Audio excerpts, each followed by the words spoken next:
Bismillahirrahmanirrahim. Assalamualaikum warahmatullahi wabarakatuh.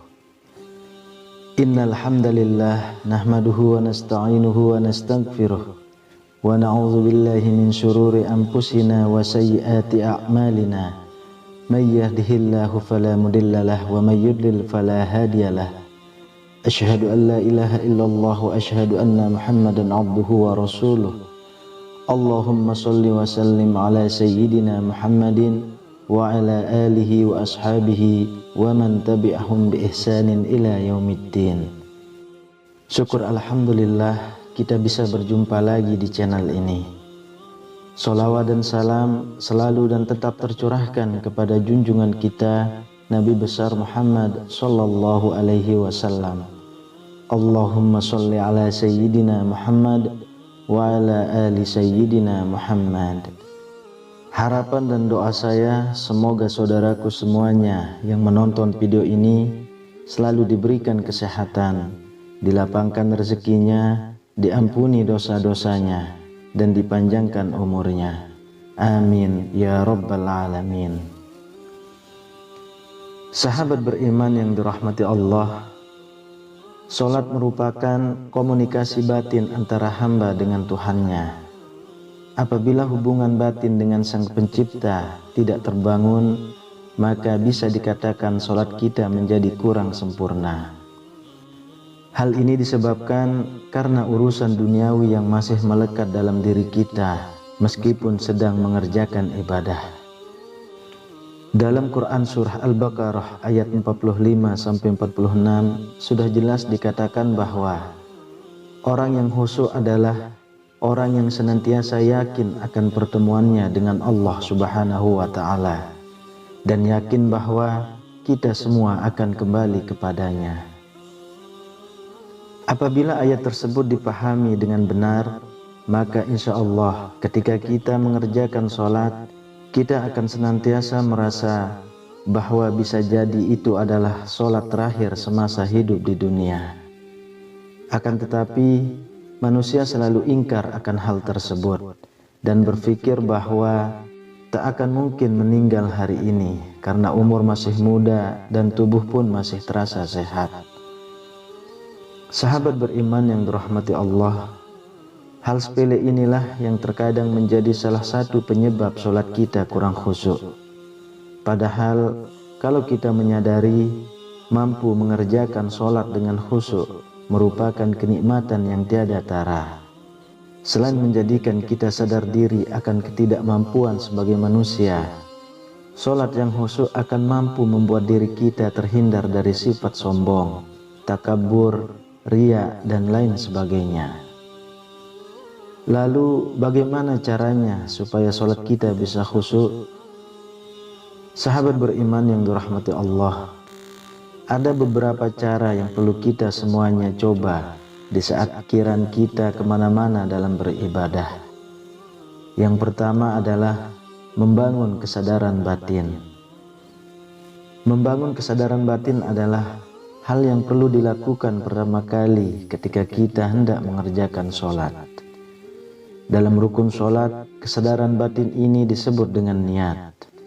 Yang dimaksud niat dalam hal ini adalah melepaskan pikiran dari segala macam ikatan nafsu akan duniawi.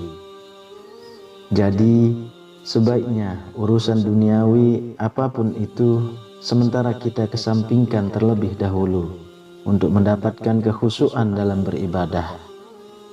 Karena waktu untuk mengurus urusan duniawi sangatlah banyak dibanding kita meluangkan waktu yang hanya sebentar untuk urusan akhirat. Oleh karena itu, manfaatkan waktu yang hanya sebentar itu untuk benar-benar memasrahkan diri kita kepada Sang Pencipta, Allah Subhanahu wa Ta'ala. Dan sebetulnya membangun kesadaran batin hanya membutuhkan waktu yang sangat singkat, yakni antara 3 sampai 5 detik saja.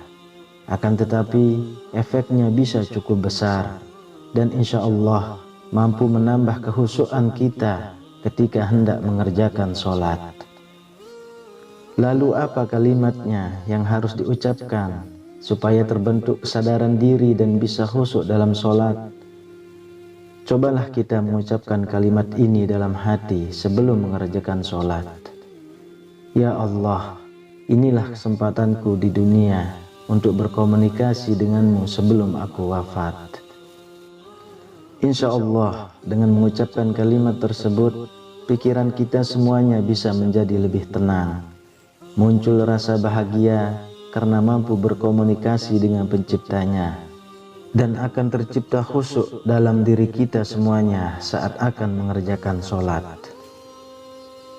Setelah niat, yang kedua adalah menghadirkan Allah dalam setiap nafas dan bacaan. Tentu kita menyadari bahwa ketika mulut kita membaca bacaan sholat, yang dilakukan oleh pikiran kita biasanya adalah masih teringat akan urusan dunia. Untuk itu, maksud dari menghadirkan Allah dalam setiap nafas dan bacaan adalah di saat mulut kita membaca bacaan sholat, penuhilah pikiran dan hati kita semuanya dengan mengucapkan kalimat Allah secara terus-menerus. Hal ini bertujuan untuk membentengi pikiran kita supaya tidak kemana-mana untuk sholat dan hanya terfokus pada Allah saja meskipun mulut kita membaca bacaan sholat. Cara ini bisa dibilang cukup mustajab ketika ingin mendapatkan kekhusyukan dalam sholat, karena memenuhi pikiran dengan menyebut Allah secara terus-menerus akan selalu teringat bahwa kita sedang berhadapan dengan pencipta kita yang bisa saja sewaktu-waktu dengan kuasanya akan mencabut nyawa dalam raga kita. Untuk itu, mungkin ada dari kita semuanya yang masih kurang khusyuk dalam sholat bisa mencoba hal tersebut, yakni mengingat Allah sebanyak-banyaknya ketika mulut kita sedang membaca bacaan sholat. Insya Allah bisa menambah kekhusyukan dalam sholat dari kita semuanya. Lalu yang ketiga, memahami makna bacaan sholat. Tidak sedikit orang yang ketika melakukan sholat kurang paham akan arti dari surah yang dibacanya. Dan ini merupakan salah satu penyebab terbesar sholat kita kurang khusyuk, karena dengan kurang pahamnya makna dari setiap bacaan sholat yang kita baca. Lagi-lagi pikiran kita akan dipenuhi dengan urusan duniawi yang tak akan pernah selesai selama masih hidup di dunia. Untuk itu, mari kita semuanya belajar memahami setiap makna dari bacaan sholat, karena itu sangatlah penting dan menjadi kunci utama untuk mendapatkan khusyuk dalam beribadah. Jika kita paham makna bacaan sholat, maka tidak ada celah untuk pikiran kita akan melayang kemana-mana. Karena ketika mulut mengucapkan bacaan sholat, pikiran kita akan disibukkan dengan menerjemahkan makna dari bacaan tersebut. Sehingga yang ada hanyalah mengagumi keagungan Allah Subhanahu wa Ta'ala akan indahnya makna dalam setiap bacaan sholat. Kita semuanya dan saudaraku semuanya dimanapun Anda berada, yang sampai saat ini hanya mengerjakan sholat tanpa mengetahui makna dari setiap bacaan sholat, mulai sekarang cobalah kita memahami bacaan sholat sedikit demi sedikit. Misalnya, satu hari ini memahami makna bacaan sholat surah Al-Fatihah, hari berikutnya memahami makna surah-surah pendek, hari berikutnya lagi memahami bacaan ruku, iktidal, sujud, dan seterusnya.